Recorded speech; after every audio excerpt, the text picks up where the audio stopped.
Olá, caríssimos alunos e alunas, retomando as nossas reflexões a partir da fenomenologia existencial. Eu quero retomar só um pouquinho para explicar o slide anterior de Heidegger sobre essa imagem dessa cabeça de uma mulher feita por Picasso, né? A literatura, o surrealismo, o expressionismo trouxe essas abordagens fenomenológicas e existenciais para a tela, para as obras de arte.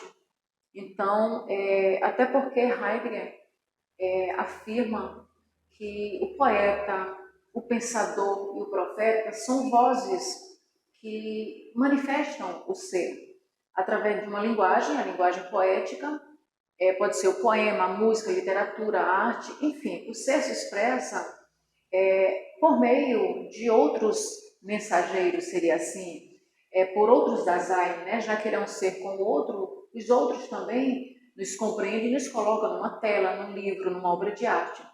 Então, essa obra de Picasso é muito forte, é uma imagem muito forte, que ela expressa o absurdo do sofrimento humano. Vamos caminhar mais um pouquinho e agora a gente dá início a uma breve reflexão em Jean-Paul Sartre. Eu quero dizer para vocês que nosso curso está sendo assim através de vídeos curtos, mas a discussão é muito ampla, muito mais extensa.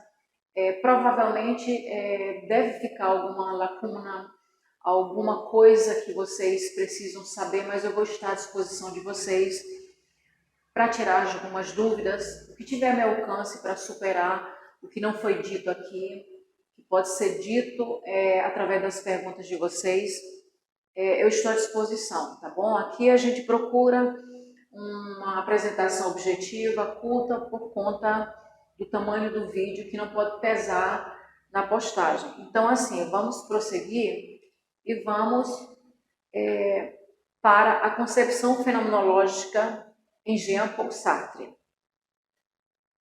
Sartre, considerado um filósofo ateu, mas, assim como Heidegger, mas assim, você estudando as obras desses autores, Sartre, por exemplo, tem uma obra muito extensa, O Ser e o Nada, é um volume bem pesado, dificílima de ler, um desafio. Eu considero Sartre mais difícil de ler do que o próprio Heidegger, porque Heidegger tem uma linguagem poética, isso é muito bom para o nosso espírito, faz bem, dá a impressão de que a gente compreende, está mais perto de nós. Já Jean-Paul Sartre, ele usa uns fundamentos muito precisos, muito característicos do pensamento ateu dele, mas o que é mais impressionante é o humanismo que ele introduz nesse ateísmo dele. Ele diz que o existencialismo é um humanismo, ele tem uma obra publicada, assim como Heidegger também, o existencialismo é um humanismo. E é impressionante como a gente pergunta como filósofos existencialistas que se consideraram ateus conseguem fazer uma leitura e uma interpretação do homem tão humanista, conseguem se preocupar tanto com a questão, a condição humana, com a angústia, o sofrimento e a dor do ser humano. Isso é um desafio para nós refletirmos o quanto eles contribuíram, mesmo na condição de filósofos ateus, porque tem algumas pessoas que dizem assim, como é que eu vou acreditar em filósofos ateus? Mas leia a obra para você entender o quanto eles humanizaram o mundo com a sua percepção epistemológica, e a fenomenologia é isso mesmo, ela vem com esse propósito, com essa proposta de humanizar o sujeito e o objeto, consequentemente o conhecimento, o mundo, tudo que está em torno de nós, a humanização do ser no mundo. Então aqui nós temos alguns conceitos em Jean-Paul Sartre, que eu vou trabalhar um pouco mais devagar, pelo grau de complexidade que ele nos propõe. A primeira questão é o ser aí. Ele trabalha 3 categorias: o ser aí, o ser para si e o ser para outrem. O que é o ser em si para Jean-Paul Sartre? Ele diz que o ser em si não tem segredo, ele é maciço, imutável, é o próprio fundamento. O ser em si é o ser do fenômeno. Deixa eu explicar para vocês. Existe o fenômeno do ser. O que é o fenômeno do ser? O fenômeno do ser é o homem. O homem enquanto fenômeno. E o que a fenomenologia procura? É o sentido do ser. E o sentido do ser, ele se manifesta a partir do fenômeno do ser. Um fenômeno que está, segundo Jean-Paul Sartre, está de forma imutável, de forma maciça, pura, crua, está como fundamento. Deixa eu tentar dar um exemplo mais próximo de nós. A temática da angústia, que Sartre também trabalha o absurdo, o sofrimento, o vazio, nada. Esse sentimento de angústia, de medo, de desespero, desamparo, é justamente o fenômeno do ser. Aquilo que está como fundamento. Se nós temos uma pessoa que você pode denominar com qualquer categoria X, Y, Maria José, se essa pessoa, se esse ser humano está na condição de sofrimento, está numa profunda angústia, o que revela nessa pessoa? É o ser do fenômeno. É aquilo que está imanente, que está aqui dentro, que se revela, que vem à tona. O ser do fenômeno. O homem é um fenômeno mundano, existencial, está aí na cotidianeidade, na existencialidade, no concreto, numa dialética, diante de todas as contradições políticas, sociais, econômicas, ideológicas, simbólicas, religiosas, emocionais, espirituais, todos os campos ontológicos, e o fenômeno do ser vem à tona a partir dessas expressões ontológicas, desses campos que se manifestam na existencialidade, ok? Se tiver, que a gente tem mesmo, até eu tenho dúvidas sempre das propostas sartrianas, nós vamos no decorrer do curso tirando as nossas dúvidas. E tem também, então, o ser em si é o fenômeno do ser. É aquilo que faz com que a angústia se manifeste. A angústia, as causas, as razões pelas quais, que são muitas, são polissêmicas, são diversos sentidos, difícil de capturar por uma via única, que representa, que expressa para todos nós esse fenômeno do ser. O ser em si é o fenômeno do ser, é aquilo que está oculto, aquilo que Sartre diz que é imutável, que é um grande desafio para todos nós compreendermos. Quem está na clínica, quem é das ciências humanas, quem é da filosofia, sociologia, antropologia, o psicólogo, o terapeuta, o psicanalista, o psiquiatra, compreender esse ser em si. É lá que está o grande mistério. É lá que está o nosso desafio de procurar. Deixa eu usar uma metáfora aqui. Sabe aquela rosa que se fecha e depois ela desabrocha? Pois é, a gente tem que esperar o momento desse desabrochar para fazer a leitura, mas o ser em si está aqui dentro.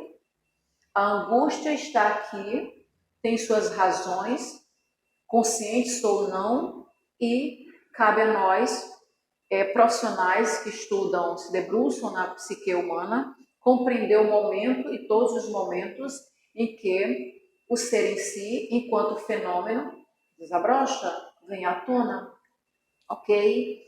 E tem um outro momento que ele diz que o ser é a objetividade do fenômeno. Então, assim, isso que está para desvelar, para se manifestar, é a objetividade do ser. Quem realmente eu sou? E aí vem a importância da angústia na filosofia existencial, na fenomenologia. Quem eu sou? Eu sou autenticamente humano, justamente nessa angústia Deu para perceber? A angústia, nem para Sartre, nem para Heidegger, é um momento de negação da existência. Pelo contrário, a angústia é o momento em que nós passamos a compreender quem nós somos. Ok? Vamos adiantar mais um pouquinho sobre a questão do ser para si. O ser para si sartriano é esse momento em que ele se depara, o homem se depara com a sua condição de liberdade, porque Sartre coloca assim a liberdade como um privilégio ontológico. É o único ente, o homem é o único ente que tem esse privilégio ontológico. É o único ente que compreende o que é liberdade, usufrui dessa liberdade. A questão é a responsabilidade por ela. Até porque é um ente que está com outros entes. É coexistência, é um ser para o mundo, é o ser para o outrem. Então, é justamente esse ser para si que ele toma consciência da sua condição de liberdade. O que eu vou fazer com a minha liberdade? É um ser jogado no mundo, responsável pela sua própria existência, pelas suas próprias escolhas. E aí Sartre nos convida para pensar dois conceitos: o desespero humano e o desamparo. Ele é tão livre que ele se sente desamparado, porque ele se depara com a responsabilidade de assumir a sua própria existência. Ninguém vai assumir minha vida, minha existência, meus atos, meu estar no mundo por mim. Tudo que faço eu tenho que fazer por mim. Só que não podemos esquecer que esse ser para outrem existe o outro, os outros. Tá? Eu tenho que ter plena consciência de que estou no mundo em convivência coletiva e tudo que eu faço causa um impacto nessa relação de alteridade. Então, esse ser para si é um momento de sofrimento, quando o ente, o homem, se concebe como responsável por si mesmo. E ele diz o seguinte, olha como é bonito, é uma proposta de responsabilidade para com o outro. Olha o humanismo sartriano. Quando eu compreendo que eu sou responsável por mim, que eu tenho liberdade de fazer minhas escolhas, eu não posso esquecer de um detalhe super importante.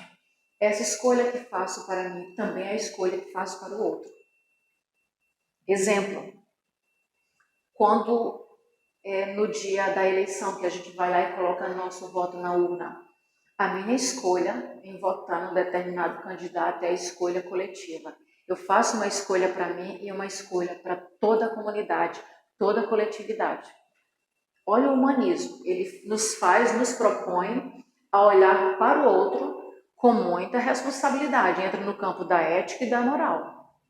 Então, tenhamos cuidado, diz Sartre, com as nossas escolhas. Tem uma frase de Sartre, um aforismo, que é muito conhecido por todos nós. Ele diz assim, o importante não é o que fizeram com você, mas aquilo que você faz com o que fizeram de você.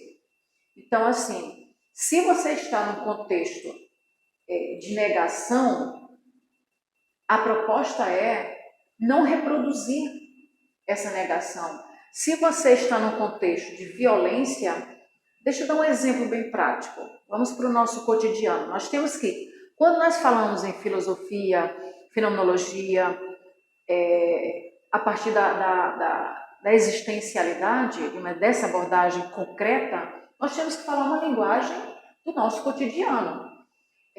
Quando uma criança, digamos uma criança é criada, educada a partir da agressão, da violência. Essa criança pode sim reproduzir tudo isso, projetar isso lá na frente, né?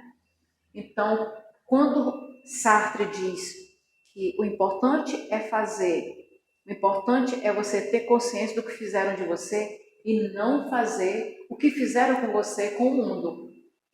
Então, ele propõe que o ente, esse ente, que tem um privilégio ontológico da liberdade, que reflita e tome consciência do seu ser para si, para compreender que ele é livre para decidir se ele vai amar, se ele vai odiar, se ele vai agredir ou não. Deu para entender? É por aí, é por aí. Nós temos uma outra, para finalizar um pouquinho neste momento, a questão, eu já falei do ser para o outro, o para si. Esse ser para si é um desafio para nós, por essa questão do privilégio ontológico da liberdade e do ente se perceber nessa dimensão de desespero, desamparo, porque só ele, responsável e protagonista pela sua própria existência, é porque ele se depara com o nada. E o nada pode levá-lo a uma nadificação. O que seria essa nadificação? É quando o ente perde o sentido da sua própria existência, esse vácuo existencial. Então, é importante, aí entra a clínica, né, os especialistas na clínica, na psique humana, trabalhar esse vácuo que foi construído, consciente ou inconsciente, com essas estruturas que estão em torno de nós, não esquecendo que Sartre escreveu uma obra, A Crítica da Razão Dialética, que justamente ele traz um pouco da reflexão de Marx, justamente para perceber que esse ente está nessa estrutura histórica, não há sujeito que não seja histórico, e onde entra o desafio da clínica para compreender esse paciente, esse ser, esse ente, que traz uma dinâmica consciente e inconsciente rica de conteúdo. E não esquecendo que, falar em conteúdo, Freud absorveu e considerou todos esses conceitos existencialistas e fenomenológicos, como angústia, dor, sofrimento, vazio, desespero, estão presentes nas obras de Freud. O silêncio, não pense que não tem silêncio no conteúdo. Desculpa, não pense que não tem conteúdo no silêncio. Desculpa, eu fiz uma troca. O silêncio, ele é rico em conteúdo. Uma pessoa pode chegar a um consultório para fazer a sua análise e ficar em silêncio. Vocês sabem disso. Vocês são estudiosos da psicologia, sabem disso. Mas aquele silêncio, o ente, ele está num vácuo, numa vacuidade, num abismo diante daquela dor, mas tem muito conteúdo ali. Muito. A voz que vem do ser, o eco dessa dor, talvez seja mais barulhento do que palavras. Então, assim, Sartre é um desafio para todos nós, mas é muito relevante pensar a nossa condição existencial no mundo. E só para finalizar essa reflexão momentânea, o ser em si, o ser para si, o ser para outrem. O ser em si é o fenômeno, é aquela dor que é o fundamento. Um paciente vai para o seu consultório com uma dor, com uma queixa, então é aquele o fundamento, é o em si. O ser para si, quando ele toma consciência da sua condição existencial no mundo, se responsabiliza pela sua existência, me responsabilizando por mim, eu também me responsabilizo por todos, porque minhas escolhas são coletivas, não são individuais. E o ser para outrem é essa relação de alteridade, onde funda um humanismo.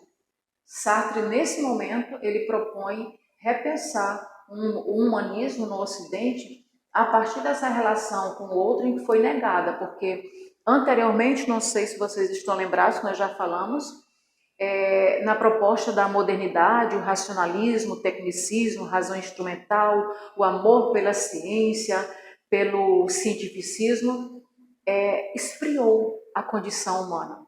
Tá? Então, vamos finalizar essa reflexão neste momento para darmos continuidade daqui a pouquinho.